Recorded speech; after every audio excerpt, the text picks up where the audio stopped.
1951 మార్చి 15న విడుదలైన జానపద చిత్రం పాతాళ భైరవి విజయ బ్యానర్లో నిర్మాణమైన రెండవ చిత్రం. ఆ బ్యానర్లో తొలి జానపద చిత్రం కూడా ఇదే. తెలుగు సినిమా చరిత్రలో జానపద చిత్రాల నిర్మాణానికి కొత్త వ్యాకరణం రాసిన చిత్రం. తోటరాముణ్ణి సాహసానికి పర్యాయపదంగా చేసిన చిత్రం.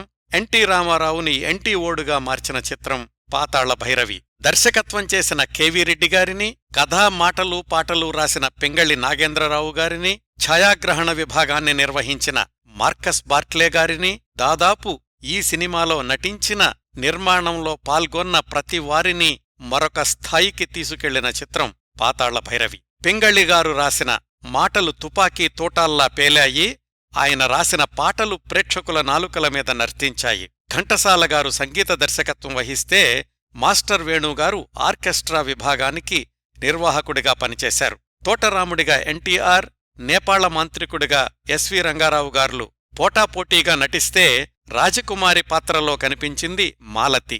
ఇతర పాత్రల్లో రేలంగి, బాలకృష్ణ, పద్మనాభం, సిఎస్ఆర్, సురభి కమలాబాయి మొదలైన వారు నటించారు. రానంటే రానోయ్ అనే పాటలో నృత్య దర్శకుడు పసుమర్తి కృష్ణమూర్తిగారితో కలిసి నృత్యం చేసింది సావిత్రిగారు. ఈ చిత్రం బ్లాక్ బస్టర్ హిట్ అయ్యింది. జానపద చిత్రాల చరిత్రను తిరగరాసింది. పూర్తి టాక్ షోని యూట్యూబ్లో కిరణ్ ప్రభ స్పేస్ పాతాళ భైరవి అని సెర్చ్ చేసి వినొచ్చు.